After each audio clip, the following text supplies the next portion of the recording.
Come, come. Back again, are we? Come this way, good man. The inspector has a few questions to ask you.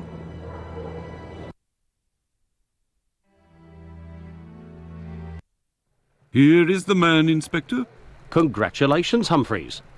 So, my lad, one would say that you owe us a bit of an explanation for having left something with us. What is your full name and profession? Sherlock Holmes, consulting detective.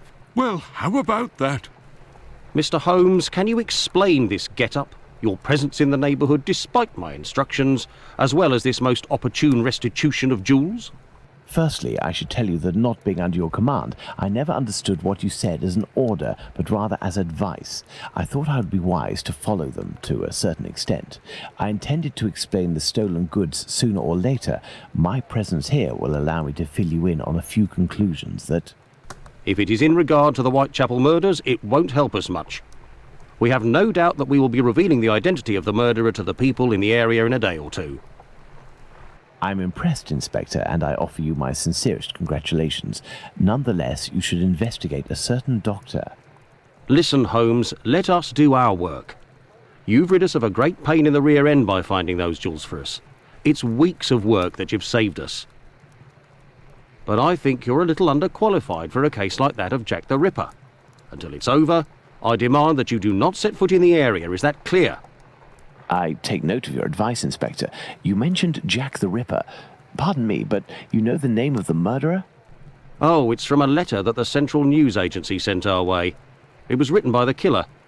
And even if it can't be proven, it must be recognised that the signature is striking. This information is confidential, and I would ask you to keep it to yourself, Holmes. Can I have a little look? Out of mere curiosity, Inspector. Then I shall disappear. In that case, I don't see any objection. Thank you so much.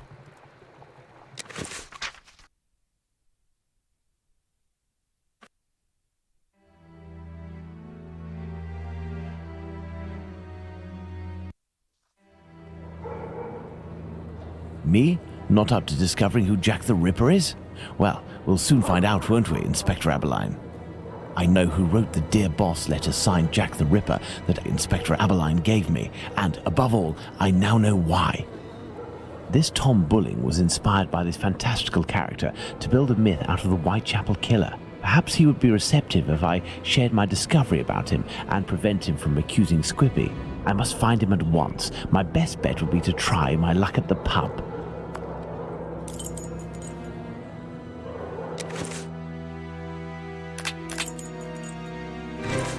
Ah, Holmes, I got your message, and here I am.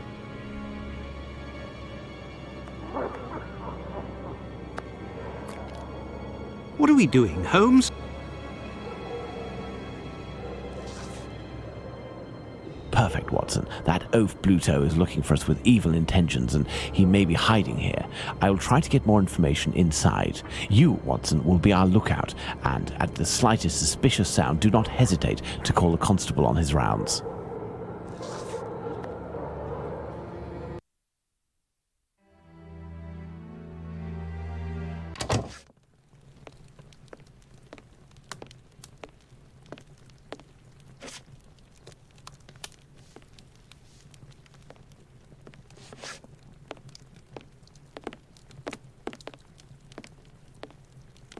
Good evening, Mr. Bulling. We know each other? No, however, I have some information that may be of interest to you. Talk, my friend. A pint for you if what you say is worth something. Does it have to do with the Whitechapel murders? Indeed, I know the identity of the man who wrote a letter to the police, a letter entitled Dear Boss, in which the author claims to be the Whitechapel murderer and is signed Jack the Ripper. What? It's a journalist who was inspired by Spring-Heeled Jack in order to strengthen the credibility and the seriousness of his agency. This new Jack will give him some first-hand information that he, in turn, will dole out sparingly to the authorities, as well as some carefully distilled indiscretions that the big papers will come to beg of him. He plays both sides off against one another and becomes the chief orchestrator of the rumor. He wrote this letter in this very spot, and he has red ink on his fingers. Like you. What exactly are you after, my friend? You've been threatening a certain Squibby to distribute a telegram naming him as a possible suspect in these murders in revenge for an old feud. I would suggest you don't write this note and that you leave Squibby alone. I'd forgotten about the existence of that rapscallion. I threw that at him when I was visiting the station to get the dope. You should have seen his face. You must also stop sending these letters that waste the authorities' precious time. Right, well, I don't even know what you're talking about. I have a great relationship with the Bobbies. Just ask around. I don't have to answer to nobody. Now leave me alone.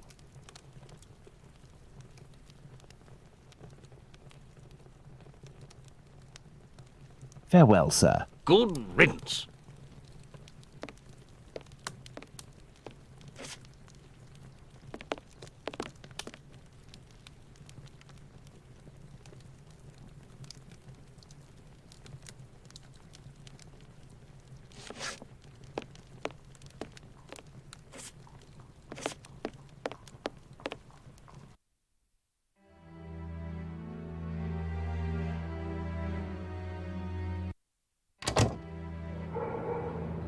Let's hurry to the police station, Watson. We are close to our goal. Squibby will be able to reveal what he knows about Tumblety.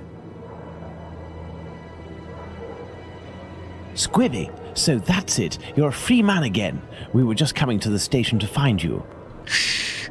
Yeah, the Bobbies agreed to let me go and I came to see Bluto before ferreting you out. So, you've seen the newspaper man? Yes, he is in the pub and everything is taken care of, but I'm waiting to hear what you have to say about Dr. Tumblety. Okay, but we have to be quick. One night, I goes to see Bluto in his hideout that ain't far from the boarding house where this Tumblety bloke has a room. I see him coming in too. He must have been on one real binge. To the point, the Tumblety fella was there, and he smiles at me, all nice like. He tells me he's a great Yankee doctor, but my business interests him. I'm interested, I tell him, but I'm not the type to just jump right in without getting to know a person, see? He invites me around to his room to talk business, just him and me.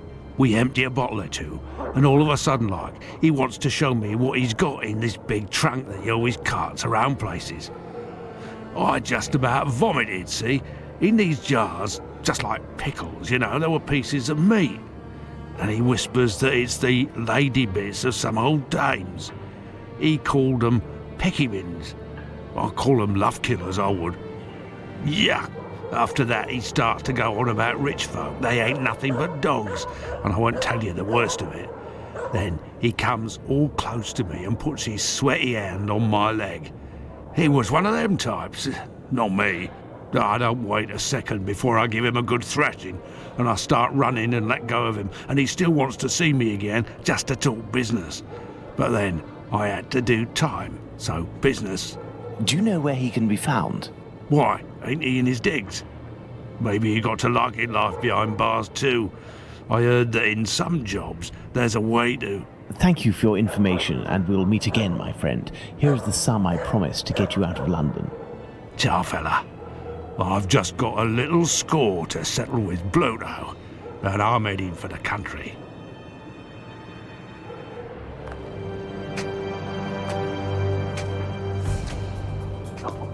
Bright knuckles with some name. They got a different set. Get back here, Crossy. Go blimey. I'll kill you. Let's ride up to the soccer game. Let's riot! Lipski!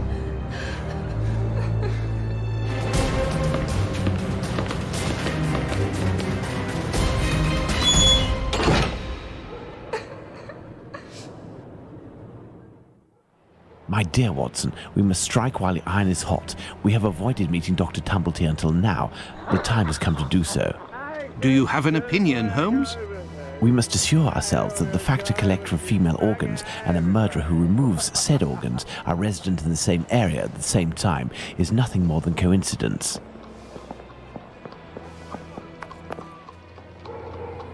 I thought that you wouldn't bring me back your keys. Oh, it's you, Mr. Holmes. Good evening, Dr. Watson.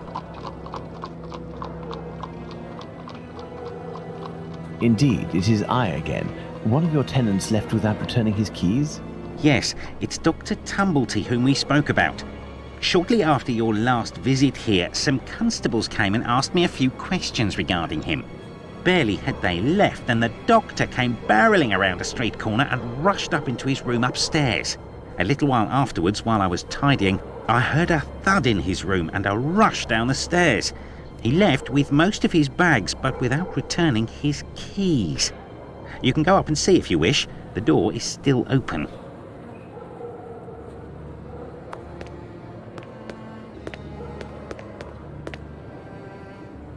Careful, Watson. Do not walk around here until I've inspected these marks.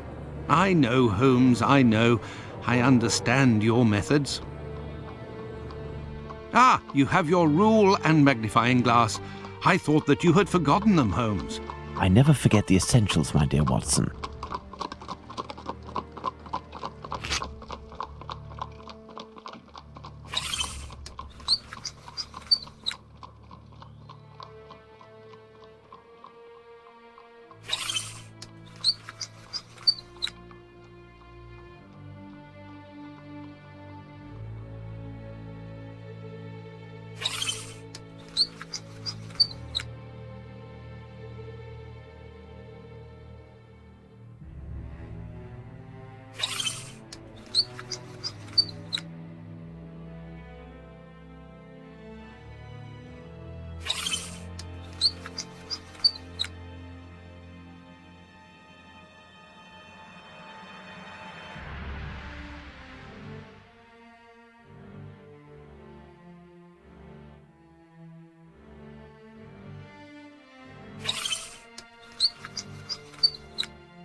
Size 13.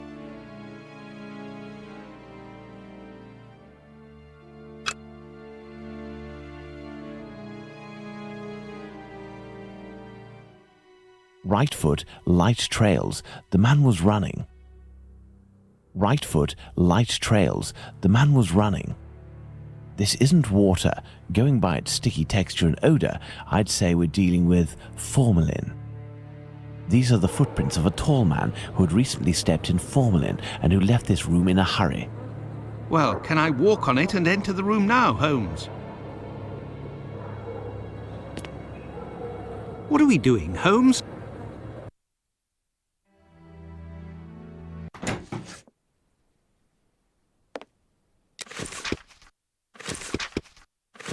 This Dr. Tumblety seems to be attracted to men more than women, that much is clear. So, the doctor has a handgun, and he would use it to restrain young men, perhaps. Going by its size, this enormous trunk must be a wardrobe. These brackets are rather unusual. What do you think, Watson? Let's see, Holmes. These are the names of the battles from the American Civil War.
Elementary.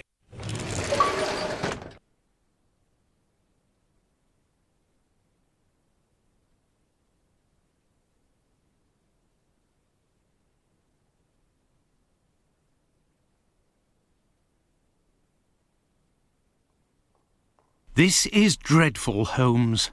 This trunk contains 4 jars in which organs are floating. Watson, can you tell me at a glance what these organs are? I would say that they are parts of female reproductive organs. Are these specimens fresh? No, and I am quite certain of it. From the colour and appearance, I'd say these organs have been in these jars for several months, if not years.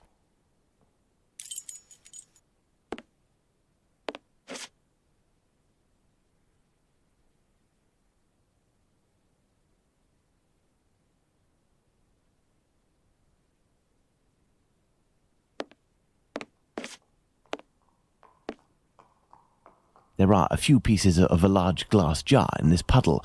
The man who left the footprints on the ground must have walked in it while fleeing.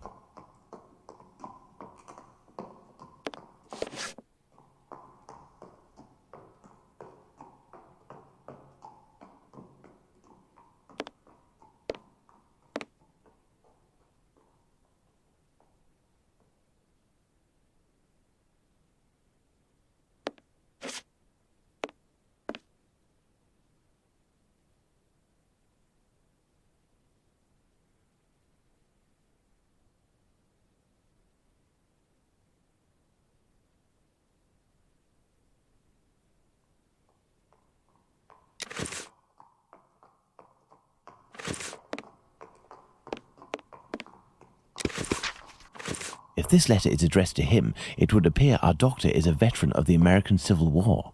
Let's go to Baker Street.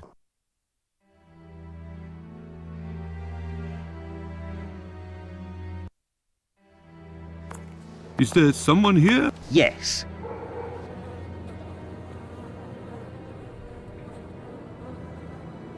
What's going on, Finley? You seem to be in a panic. The 2 police officers wanted to know if someone suspicious had entered here. The Whitechapel killer has struck again, and if I understood correctly, he killed 2 women in the past few hours. Where? I don't know. The police didn't tell me anything. Quick, Holmes. We must catch up with them. Certainly not, Watson. Mr. Finley, do you know if the doctor had any other pieces of luggage up there apart from this trunk? 1 or 2, I think. Do you take care of the doctor's laundry? My wife does laundry for the tenants once a week. The sheets likewise. Would you be kind enough to let us know as soon as possible if the doctor shows up again? Certainly. I'm just worried that he won't be back, you see, and I'm annoyed about my keys. Holmes, I don't follow. The Whitechapel killer is, at this very moment, very close by, and we are just staying put, twiddling our thumbs. The Whitechapel killer has always been nearby, and what will we do? Go back to the scene of the crime or crimes and mix with the onlookers and trample the crime scenes even more? No, our time will come. Let's return to Baker Street. Let's go back to Baker Street. Home, sweet home.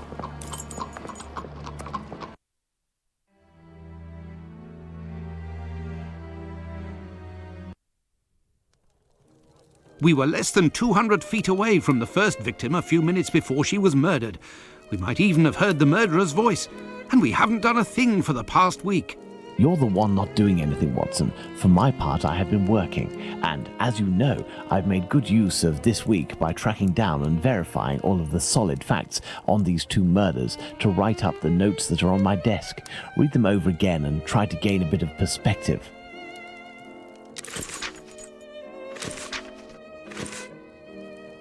I have read and reread them, but give me something to do then. A task where I can get stuck in, because... Find me a slaughterhouse that will give us exclusive use of its block for an hour, and find me, in your opinion, which common animal shares the most characteristics with humans from a physiological point of view. Pig? I don't even know why I asked that question. Pray, find a dozen fresh pig's heads, Watson. Not big heads, I prefer small ones. Sows? That's it, Watson. As soon as you have done that, let me know. I request that you search in Whitechapel. Who knows, perhaps you will learn something about where Dr. Tumblety may be hiding. There is also no shortage of slaughterhouses and pigs' heads in those parts.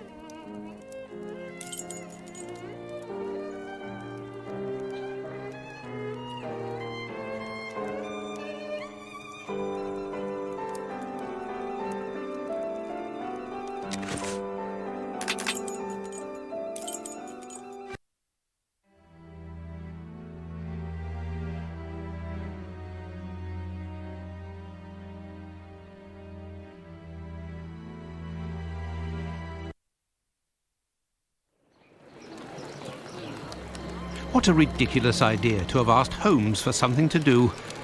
Where on earth am I going to find what he wants? Perhaps that kind Lucy will be able to help me.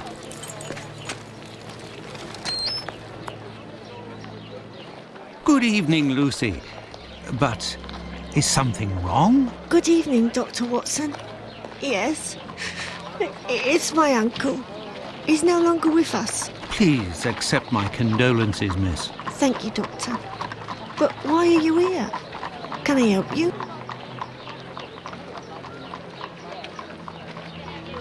My request may sound rather strange, but do you know if there is a butcher's or slaughterhouse in the area where pigs are killed? Yes, Fletcher's the man. He was a regular client, owner of a little butcher's shop not far.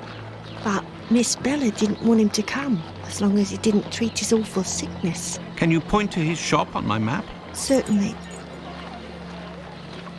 Do you know anything about the 2 latest murders? Oh, goodness me, no. All the girls in the neighbourhood are terrified. Who will be next? That's what everyone is asking. Goodbye, Lucy. Until next time, perhaps, Doctor.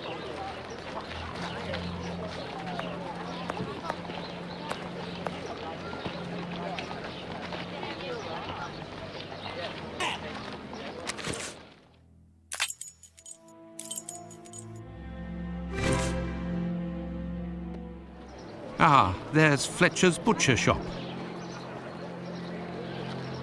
Closed due to illness.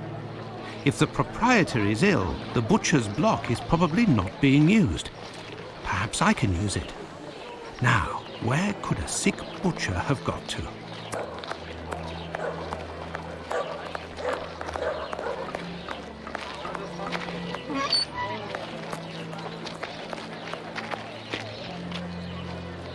Yes, if Fletcher is ill, he should be here.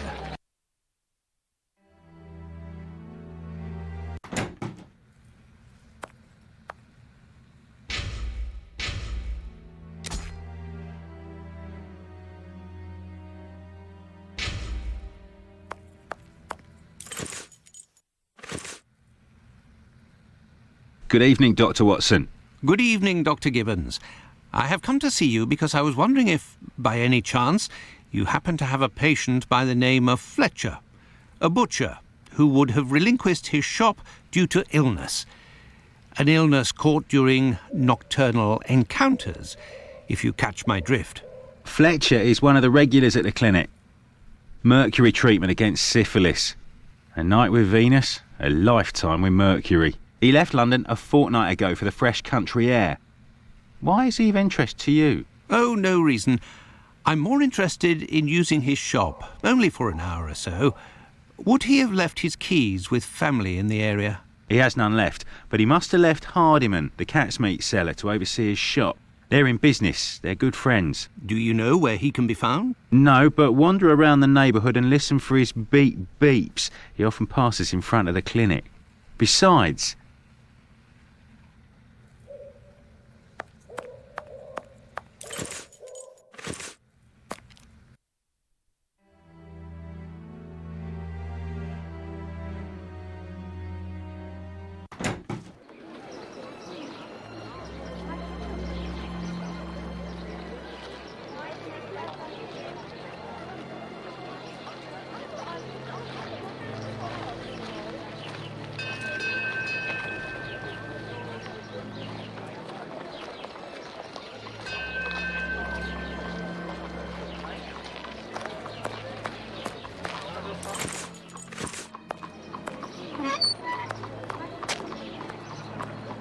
it's me that you're looking for, sweetheart. Actually, no. I am looking for the cat food seller, Hardiman. Hardiman? Poor Hardiman? It isn't quitting time for him yet. That gives me some time to wander the streets before he shows up, and with him all the cats hereabouts.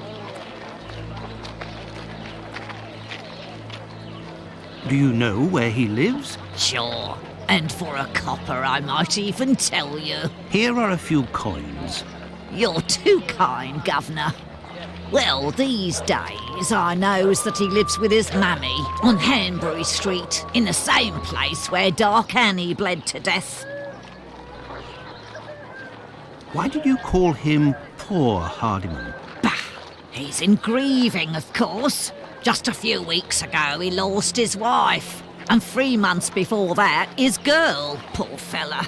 He was in tatters. Even came to cry on my shoulder, believe it or not. Well, I must leave you. I must go to Hanbury Street.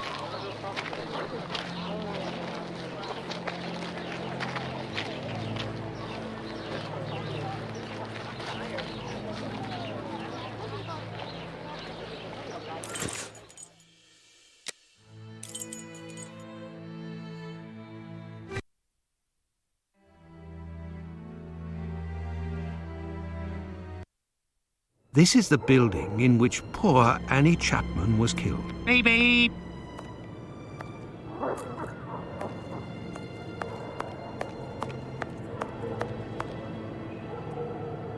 Beep beep. Hello, are you Mr. Hardiman? That's me.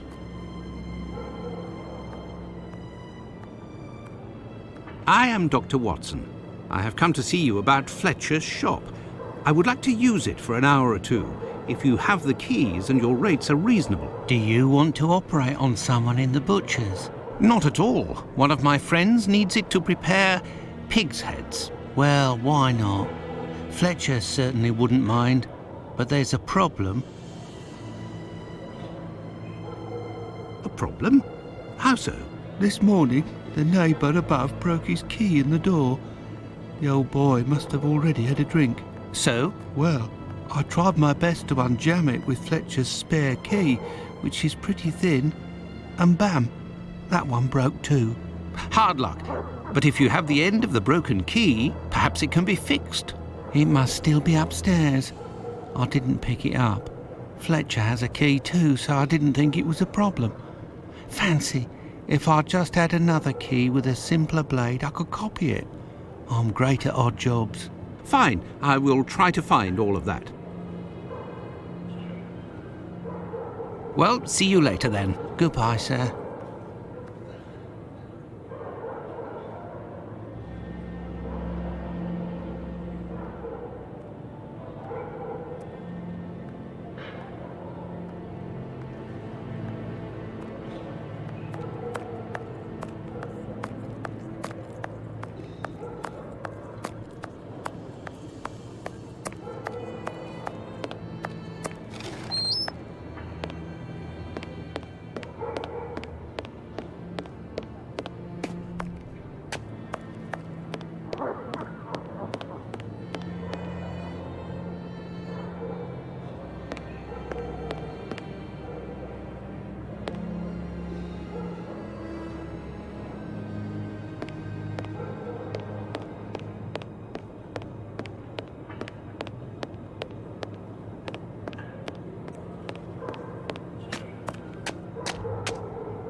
Oh, no.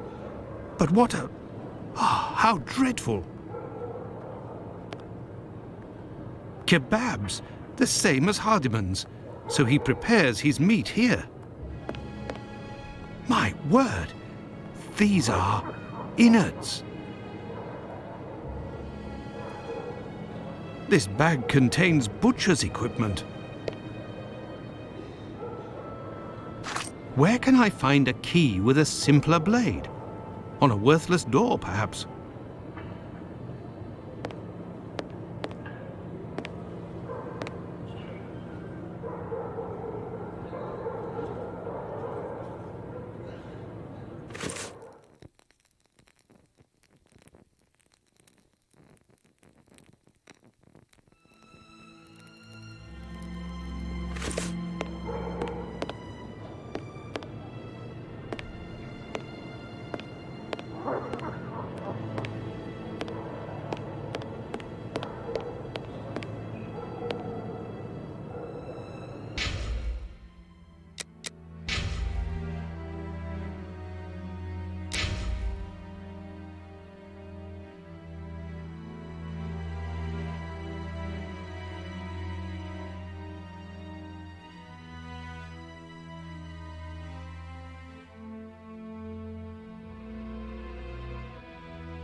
This key was left inadvertently.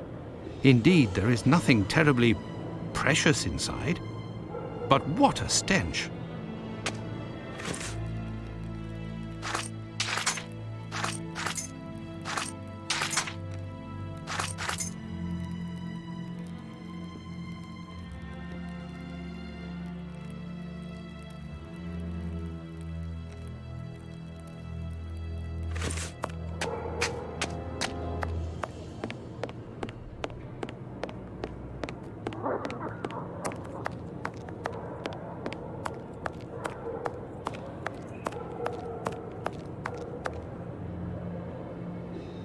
Have you found everything I need to remake the key? There you go. I think you'll manage with all of this. I'm sure I will, sir. It won't take me long.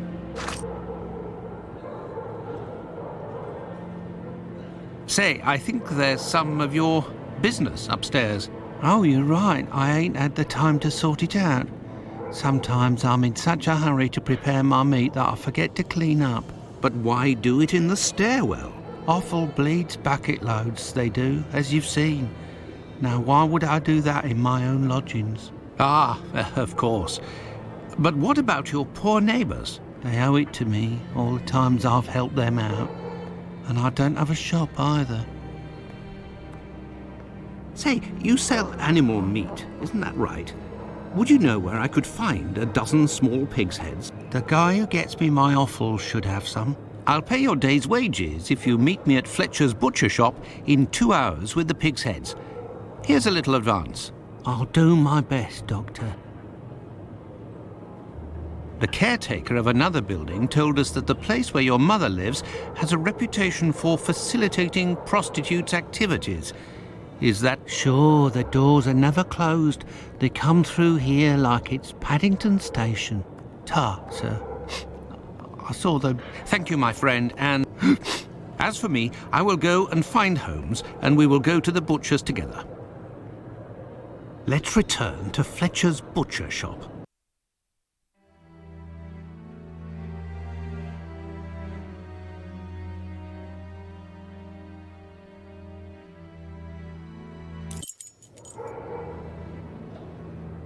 Your heads are on the block inside. Say, You wouldn't be the same chap who bought my whole load the other day. It's possible, but if you want to continue to do business together, you mustn't speak of my presence in the area to anyone. Don't worry, my lord. I'll be as quiet as a church mouse.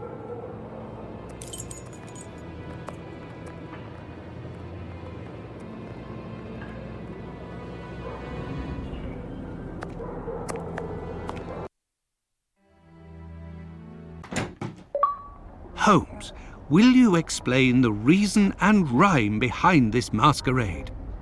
Elementary. We shall conduct an experiment that will allow us to answer a simple question. Does the type of weapon used by the killer correspond to a specific profession? And here are our sow's heads. Congratulations, Watson. You're welcome, Holmes, but what do you really want to do? Take up a collection?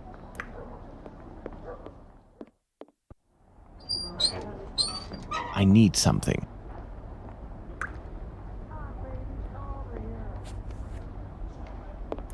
There is nothing further to find in this room, Watson. However, I need some knives. Our only hope is behind this door.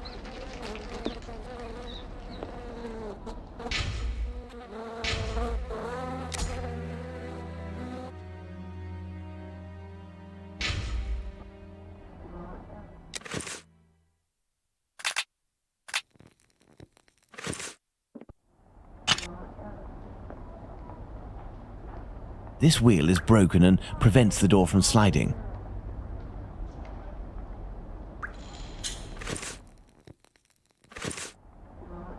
This wheel is broken and prevents the door from sliding.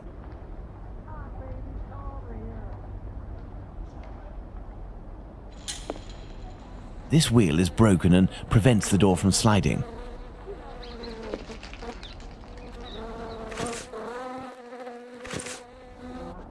This wheel is broken and prevents the door from sliding.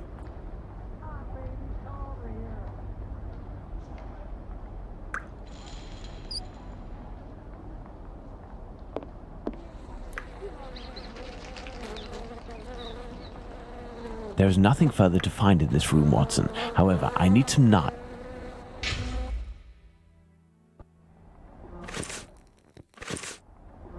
There is nothing further to find in...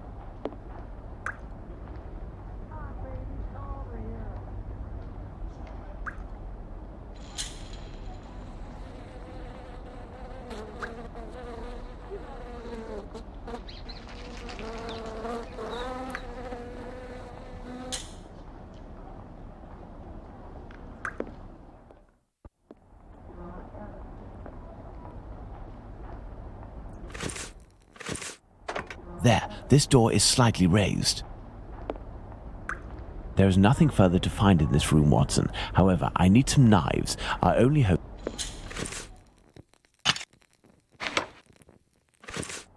This wheel is broken and...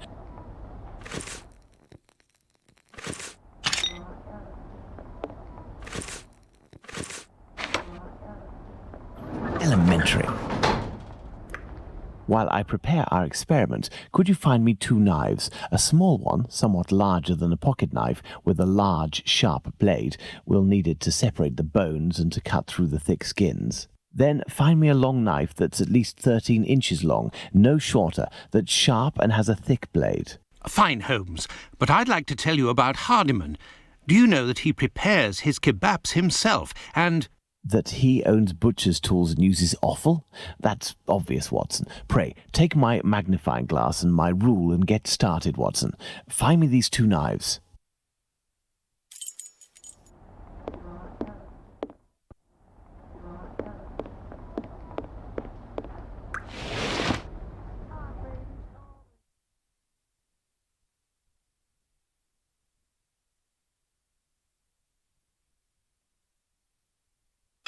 Thanks to the magnifying glass, I can find a small knife that matches Holmes's description.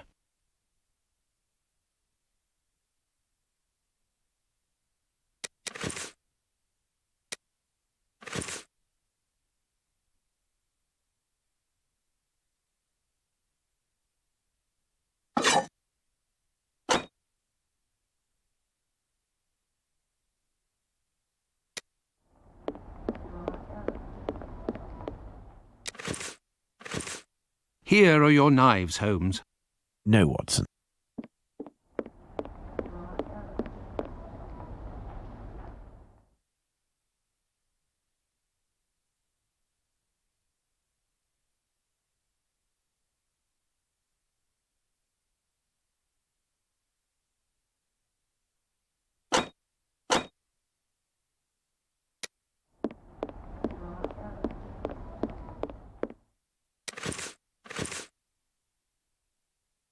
Here are the knives you asked for. Be careful, they're awfully sharp.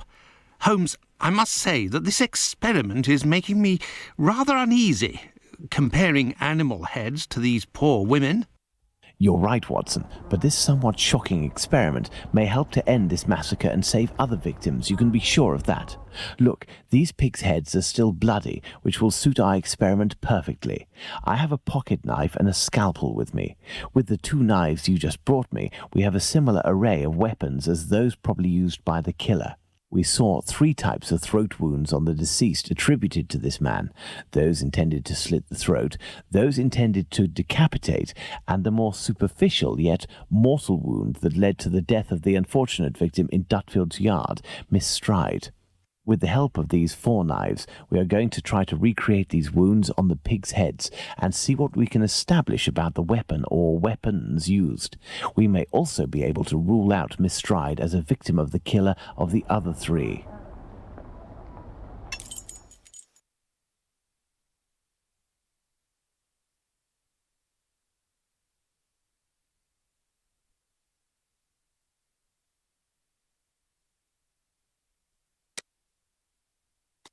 Let's try to use these weapons on this head to obtain a large deep wound to the throat, like those that were noted on 3 of the 4 victims.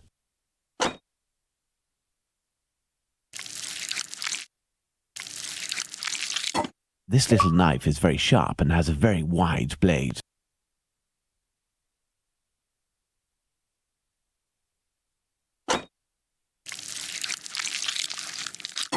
This pocket knife is very sharp, but its blade is too thin.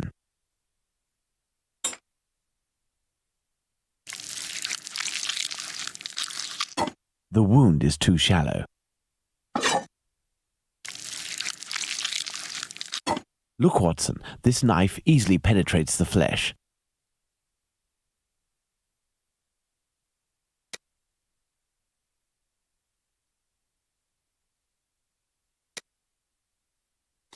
Let's try to decapitate our victim with these tools, knowing that the killer didn't quite manage to do it.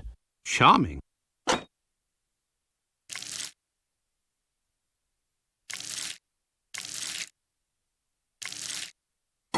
Look, Watson, this little knife with a wide base can easily...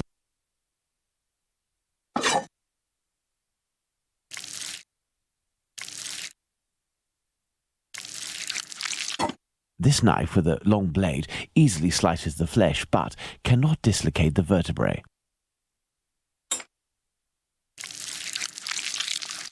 With a scalpel, the wound is too shallow. The blade of this pocket knife is too thin to reach the vertebrae.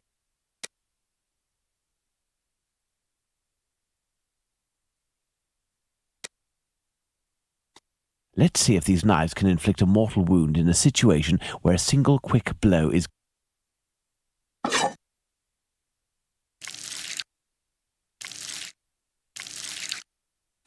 It cuts through the flesh easily as the blade is so sharp.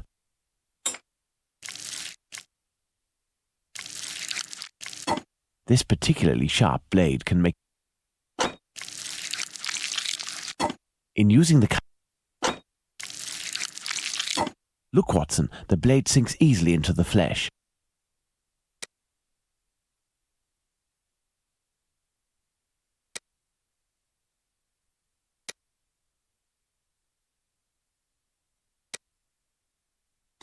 Let's try to use these weapons on this head to obtain a large deep wound to the throat, like those that were noted on 3 of the 4 victims.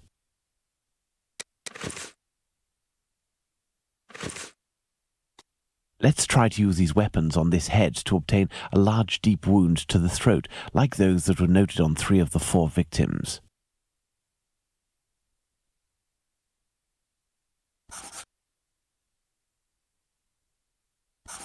Elementary. Let's try to decapitate. Charming. Elementary. Let's see if these knives can inflict a mortal wound in a situation.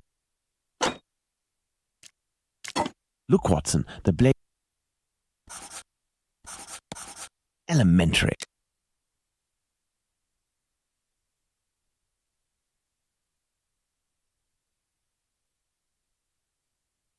That's it, Watson, the big knife. With respect to the opinion of the medical examiners who noted that a butcher's knife with a long blade would have caused the eviscerations on some of the victims, we can assume, Watson, that he only used this type of weapon as it is capable of inflicting all of the wounds displayed. Furthermore, the Dutfield's Yard murder remains attributable, for the moment, to the Whitechapel killer, if we are able to explain why the murderer used his knife in a different manner. Why not go there now? We will try to reenact the killer's actions that night.